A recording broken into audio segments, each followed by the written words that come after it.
আসসালামু আলাইকুম ওয়া রাহমাতুল্লাহি ওয়া বারাকাতুহু।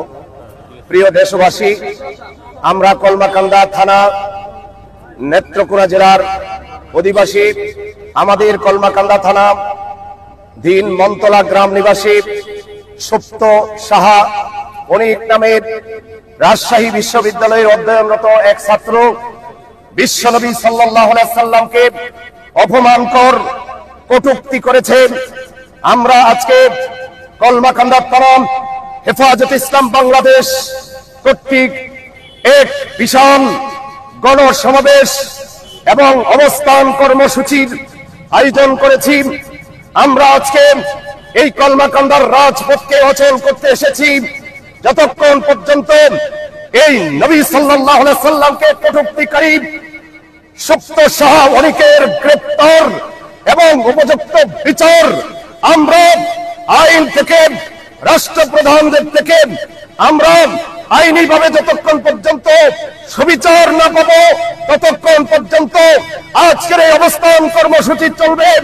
আমরা লক্ষ লক্ষ জনতা আজকে জমা হবে, চতুর্দিক থেকে জমায়েত করে লক্ষ তৌহিদি জনতা আসতেছে।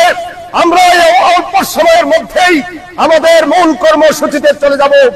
আমরা দেশবাসীর কাছে উদাত্ত আহ্বান জানাই, আপনারা যে যেখানে আছেন সেখান থেকে বিশ্বনবীর সেই অপমানকে প্রতিশোধ গ্রহণ করার জন্য শেষ জায়গা থেকে আন্দোলনের পরিবেশ গড়ে তুলুন। আমরা বাংলার জমিনে কোন কুলাঙ্গার অনেক শহর সহ ভবিষ্যতে কোন কুলাঙ্গার আমার নবী বিশ্বনবী রহমাতুল্লিল আলামিনকে কটূক্তি করবে, নবীর চরিত্রের উপরে কলঙ্ক লেপন করবে, নবীকে অপমান করবে, আমরা অতীতে বরদাস্ত করিনি, ভবিষ্যতে বরদাস্ত করবো না ইনশাআল্লাহ।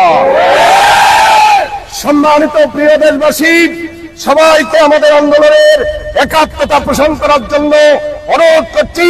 পাশাপাশি আমরা আজকে প্রশাসনের দৃষ্টি আকর্ষণ করেছি, প্রায় দীর্ঘ সময় অতীত হয়েছে, এখনো পর্যন্ত অনেক সাহাকে গ্রেফতার করা হয় নাই। নিশ্চয়ই সেখানে প্রশাসনের দুর্বলতা আমরা লক্ষ্য করেছি। আমরা প্রশাসনের দুর্বলতাকে মেনে নিতে রাজি নই।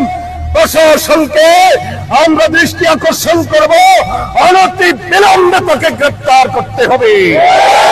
গ্রেফতার পর্যন্ত আমাদের দাবি নয়, তাকে গ্রেফতার করতে হবে এবং দৃষ্টান্তমূলক শাস্তি, সর্বোচ্চ শাস্তি ফাঁসি কাস্টে জুড়াতে হবে, সেই লক্ষ্যে আজকে আমাদের কর্মসূচি। আমরা সকলের কাছে দোয়া এবং সমর্থন কামনা করছি। এই বলে আমি আমার কথা শেষ করছি। ওয়া আখিরু দাওয়ানা আলহামদুলিল্লাহ। আসসালামু আলাইকুম ওয়া রাহমাতুল্লাহ।